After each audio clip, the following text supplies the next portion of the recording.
Et bonjour les amis, je vous retrouve aujourd'hui pour vous présenter les énergies de la pleine lune du 8 décembre 2022. Alors cette pleine lune aura lieu en Gémeaux à 5h09 le matin, donc vous risquez de pas super bien dormir, hein, en même temps vous avez l'habitude avec la pleine lune.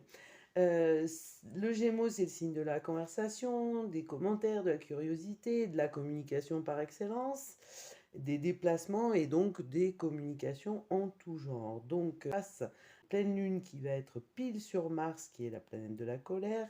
Heureusement, Mars est rétrograde au moment de la pleine lune, mais on risque d'avoir la possibilité de paroles qui sont marquées par la colère, des échanges houleux et en tout cas des communications fortement marquées par les émotions. Donc voilà, ça c'est le sujet de la pleine lune et l'essentiel de la leçon est de garder son sang-froid. Alors Mars est rétrograde, donc ça va nous permettre d'apprendre à garder son contrôle, à garder son calme. Et heureusement, après la pleine lune, le Soleil sera aligné avec Saturne et donc sera en harmonie, qui devrait nous apporter un peu de calme. Mais pour l'instant, on a une pleine lune qui est un peu dans des énergies complètement inattendues et inhabituelles. Et peut-être que le moment de la pleine lune est un moment parfait pour pardonner aux autres, certes, mais à soi-même aussi. Alors essayez de réfléchir à cette petite leçon que peut nous amener la pleine lune. Pour les news des planètes, la Lune est conjointe à Mars, trigone à Saturne et carré à Neptune. Neptune qui est reparti en marche directe depuis le 3 décembre. Et elle est sextile, semi-sextile à Uranus qui est en Capricorne. Mercure en Capricorne aussi. Non, donc c'est pas Uranus qui est en Capricorne. Uranus, il est en Taureau, pardon. Donc Mercure est en Capricorne, conjoint à Vénus qui est en Sagittaire, carré à Jupiter. Jupiter qui est en Poisson, c'est ce qui carré à Uranus, Vénus en Sagittaire donc fait carré à Jupiter en Poisson et à Neptune qui est en Poisson aussi.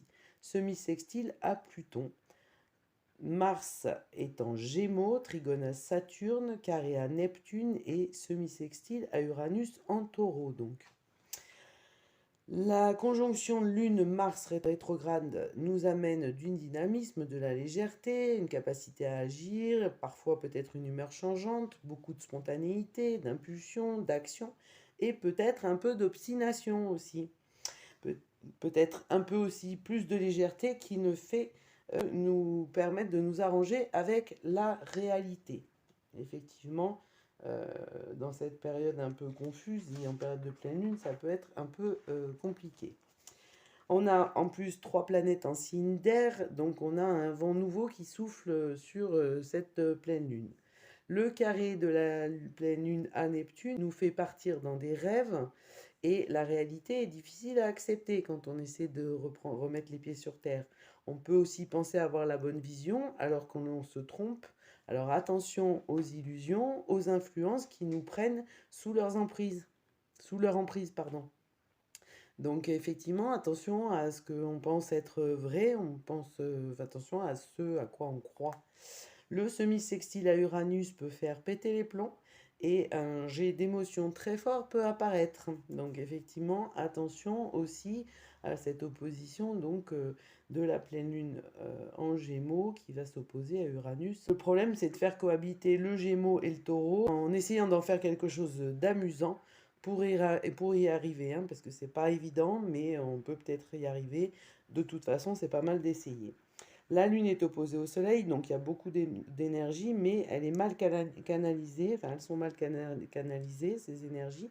Et on a souvent l'expression du moi, de l'ego, de l'individualité, qui mène à une certaine radicalité et à une certaine impatience. Donc on peut arriver à des choses très combatives et très peu de conciliation et d'esprit conciliant. Alors que l'axe Gémeaux-Sagittaire veut promouvoir les échanges, l'ouverture d'esprit et l'acceptation des différences. Donc on risque d'avoir quelques frictions de ce point de vue-là. Mercure en Capricorne, lui, est plus sérieux dans sa communication, mais il a Vénus qui est encore en Sagittaire et qui, elle, est plus aventurière. Hein, donc ça, c'est pareil, on peut avoir des choses un peu compliquées. Le carré de Mercure à Jupiter nous amène à beaucoup de réflexions, beaucoup d'échanges, mais souvent dans le jugement et dans l'intolérance. Donc attention à cette opposition Sagittaire-Poisson. Ensuite, on a tendance à un idéalisme quasiment irréaliste qui est en conflit avec le constructif et la parole responsable du Mercure en Capricorne. Donc il y a une grosse difficulté à concilier les ambitions et la spiritualité. Ensuite, Vénus en Sagittaire donc, est aventureuse, humaniste, généreuse dans ses relations, dans ses dépenses. Et attention, parce qu'avec un Neptune en Poisson, on risque d'avoir un des désaccords les plus gênants. C'est-à-dire que Neptune, ça va être en Poisson, ça va être la provocation, le comportement exigeant, excessif, la polémique avec une attitude qui va dans l'excès et dans la morale. Donc ça peut générer de brusques éloignements ou ruptures dans cette ambiance assez délirante, hein, parce qu'a priori, les énergies nous mènent à un monde délirant. Alors déjà qu'il l'est pas mal, si en plus ça s'accentue, ça risque d'être pas triste du tout. Mais rien ne va plus, les situations deviennent très très bizarres. Alors si elles deviennent encore plus que ce qu'elles sont, on risque de trouver des choses un peu surprenantes. Mais bon. Donc on peut avoir, si on ne s'attend pas à ça, une forte déception et parfois une chute de morale, de confiance. Donc il est important de penser à enlever le superflu pour voir la réalité telle qu'elle est, même si effectivement elle est brutale et qu'elle n'est pas belle à voir en ce moment. Mais bon, en même temps, si on voit les choses en face, on sera peut-être un peu plus lucide pour agir.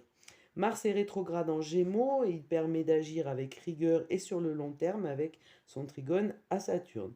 Il est carré à Neptune, demande une façon d'agir pour le collectif nouvelle, une façon d'agir basée sur la conscience, sans découragement ni fanatisme. Il faut rester logique malgré un monde très nébuleux et très instable. Il faut accepter de naviguer à vue. Bon, ça, si vous n'avez pas encore accepté, c'est que vous n'êtes pas réveillé depuis un moment, hein. Mais parce que là, en ce moment, la navigation à vue, je crois qu'on en devient les spécialistes.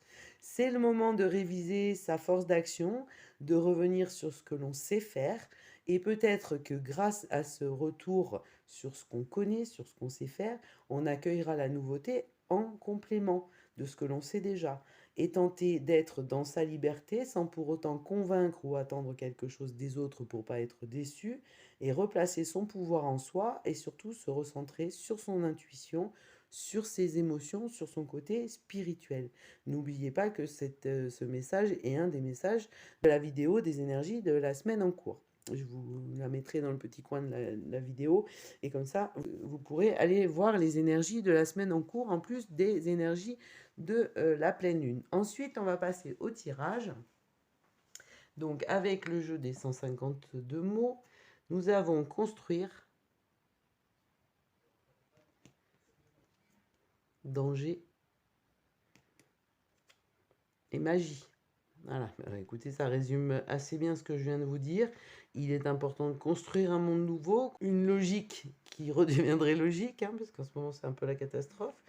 Alors attention au danger qui peut arriver, parce que le monde en ce moment est dangereux quand même, et les idées ne sont pas toujours magiques. Mais en tous les cas, quand on a ce mot de magie, on a l'univers qui nous aide, on a des énergies supérieures qui peuvent nous aider si on sait les écouter et les entendre. Pour sagesse de l'oracle, on a pas pour vous, la carte 6.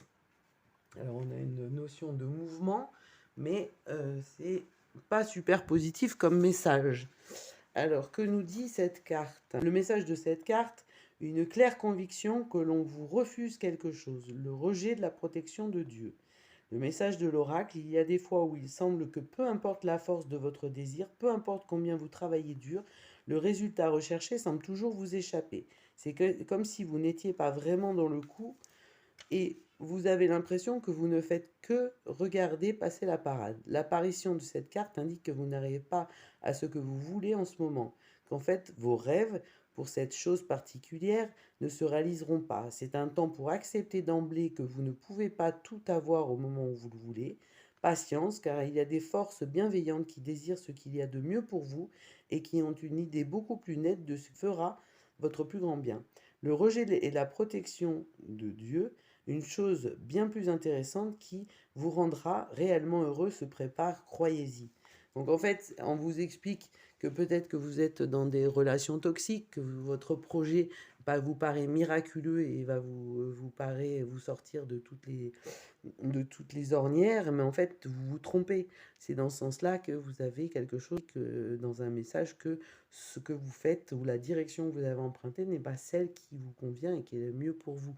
Après, libre à vous de continuer à avancer et peut-être de réviser quelques éléments. Mais enfin bon, moi je ressens plutôt le message à titre collectif où on voit bien qu'il y a un problème et qu'on a l'impression d'aller un peu droit dans le mur et d'y aller volontairement sans réfléchir. Mais enfin bon, ça c'est ce que j'en pense. Après, chacun pense ce qu'il veut. Ensuite, avec le grand été là, nous avons appui. Ben voilà, hein, je vous le disais, l'appui. Donc on a bien un appui. Hein, heureusement d'ailleurs, parce que sinon je sais pas comment ça se passerait. Changement. Voilà. Donc il y a des choses, hein, et donc changement face au danger, effectivement, on va peut-être sortir aussi. Et femme corrompue. Bon, ben voilà, je ne fais pas plus de commentaires. Donc si on changeait la femme corrompue, déjà ce serait pas mal. Après, je suis pas sûre qu'il y ait que des femmes. Hein. Pour le coup, on peut faire de l'inclusif là. Inclusif, exclusif, enfin bon, vous pouvez sortir de la corruption, ce serait pas mal. Mais ça aussi, c'est que mon avis. Hein. Un changement qui est sous le danger. Donc en fait, voilà, le chemin, je pense que c'est le chemin collectif qui n'est vraiment pas le bon. Hein, on n'est pas sur le bon chemin et ça, il n'y a pas besoin d'être ni médium, ni cartomancien, ni faire des guidances régulières, ni être très intuitif pour s'en rendre compte, hein, je pense. Il suffit juste d'ouvrir les yeux.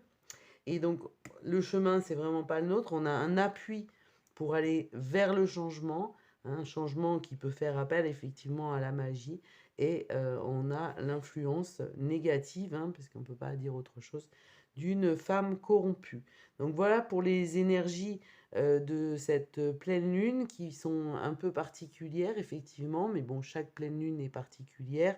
Et attention aux illusions, attention aux comportements et aux paroles qui seraient pas réfléchies, qui dépasseraient un peu la pensée ou le fond de la pensée ou le fond du ressenti. Voilà, on apprend à garder son calme et sans contrôle, on reste zen. Et comme je disais pour les énergies de la semaine, on recherche le bien-être, le sien, mais en n'oubliant pas celui des autres non plus. Et puis peut-être qu'effectivement, la leçon de cette pleine lune, c'est essayer de pardonner aux autres, mais aussi à soi-même. C'est la fin de l'année, c'est le moment de faire le bilan de votre année 2022. Donc n'hésitez pas à prendre un petit papier et à noter toutes ces petites choses, toutes les choses très belles, parce que malgré tout, même si l'année a été un peu compliquée pour tout le monde, il y a eu des choses très belles. Il ne faut pas les oublier, au contraire, c'est les seules choses que vous devriez garder sur ce bilan. Mais n'oubliez pas de regarder les choses un peu moins négatives et comment vous en êtes sorti. Voilà, ou comment vous entendez vous en sortir. Donc voilà, il y a des choses belles aussi cette année. Donc n'hésitez pas à faire votre plus-moins, hein, et puis faire un peu le point sur cette année qui s'est écoulée, enfin qui s'est écoulée, qui se termine, pour repartir pour une année 2023 qui, à mon avis, on n'est pas au bout de nos peines, mais on va avoir des choses encore assez magiques. Moi, j'en suis persuadée.